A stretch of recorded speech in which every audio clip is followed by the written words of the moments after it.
Welcome to car buying 101, I guess. I'm here with a friend of mine who's going to be picking up a new car. So we're just going to do, kind of the basic gist of it. We won't record what we're actually, the interactions with the dealer because they get really grouchy about that kind of thing. But, we can definitely talk about looking over the car. We got a number of cars here, different, we're going after a Subaru today, various different mileages. Say hi, Jackie. Hi.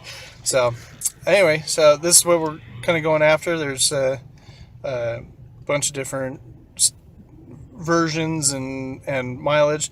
Some of these ones that are, the 90 to 120,000 mile range, those are ones we're going to be definitely looking to see if they've had that major service done to them. Because, timing belt and head gaskets and all that good stuff, I would rather not have to put that into the car when we're all done. But anyway, so that's what we're doing today, and we'll keep you posted as we go.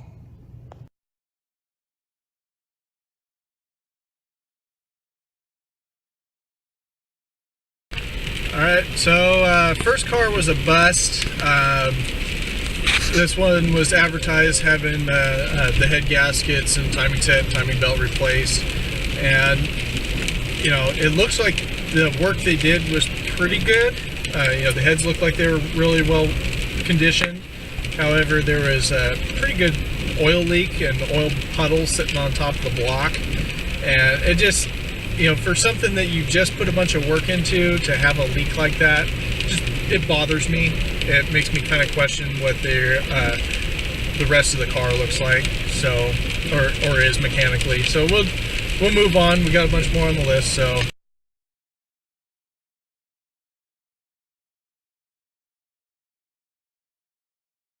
the car ended up picking up 2009 Outback. I mean, it's got a couple little cosmetic blemishes on it.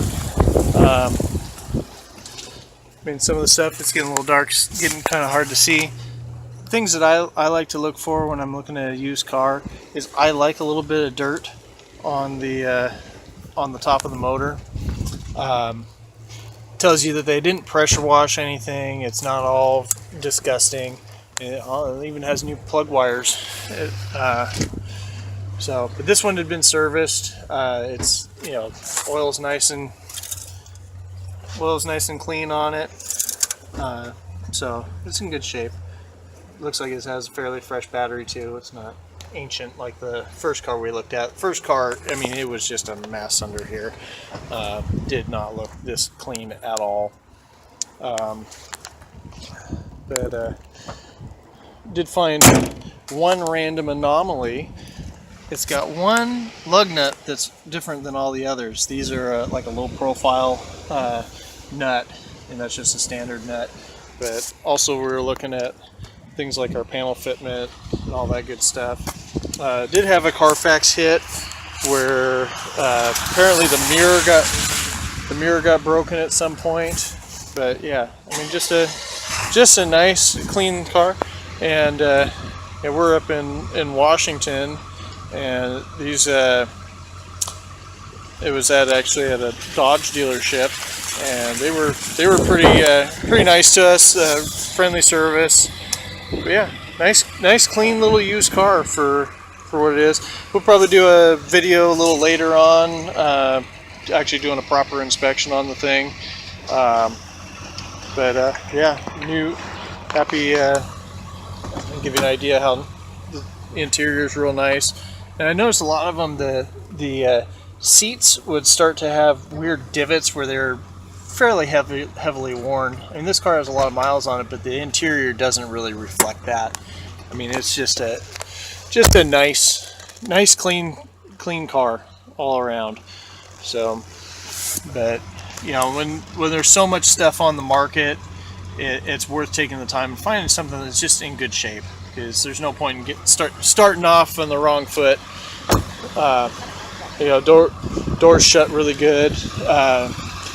I we found one light on the interior that doesn't work. It's a dome light, and it's going to take probably 5 minutes to fix at most.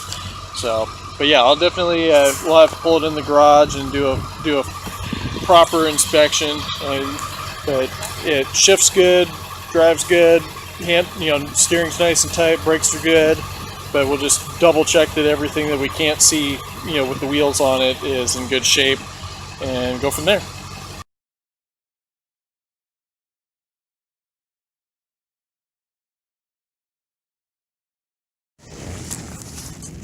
Thought I'd take a moment to kind of recap what kind of the odds and ends of the deal.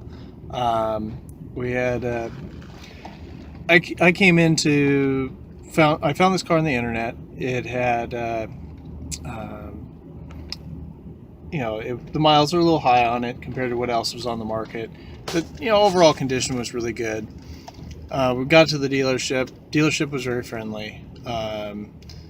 And both dealerships we went to, everybody was friendly and nice. This one, new salesman. Well, they're a new car dealership. They don't really care about used cars so much. They just want to move them on. And they did what they normally do, and I understand dealerships need to make money. So the salesman had spaced out that I'd actually seen it on the internet. I knew what price it was going into. We already had the financing in place, ready to go before we got there, which gave us a little bit more, buying power than it would be if we were, at the mercy of the finance guy. So it worked out pretty good overall. But yeah, so they did their normal. This is what this lot sticker is. Never mind, we had we had already checked out the pricing on it. We knew what the market value was on the car.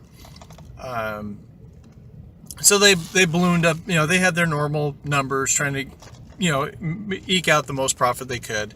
And as soon as we looked it up online, then they're like, oh, yep, that's the price. And then the negotiation started from there.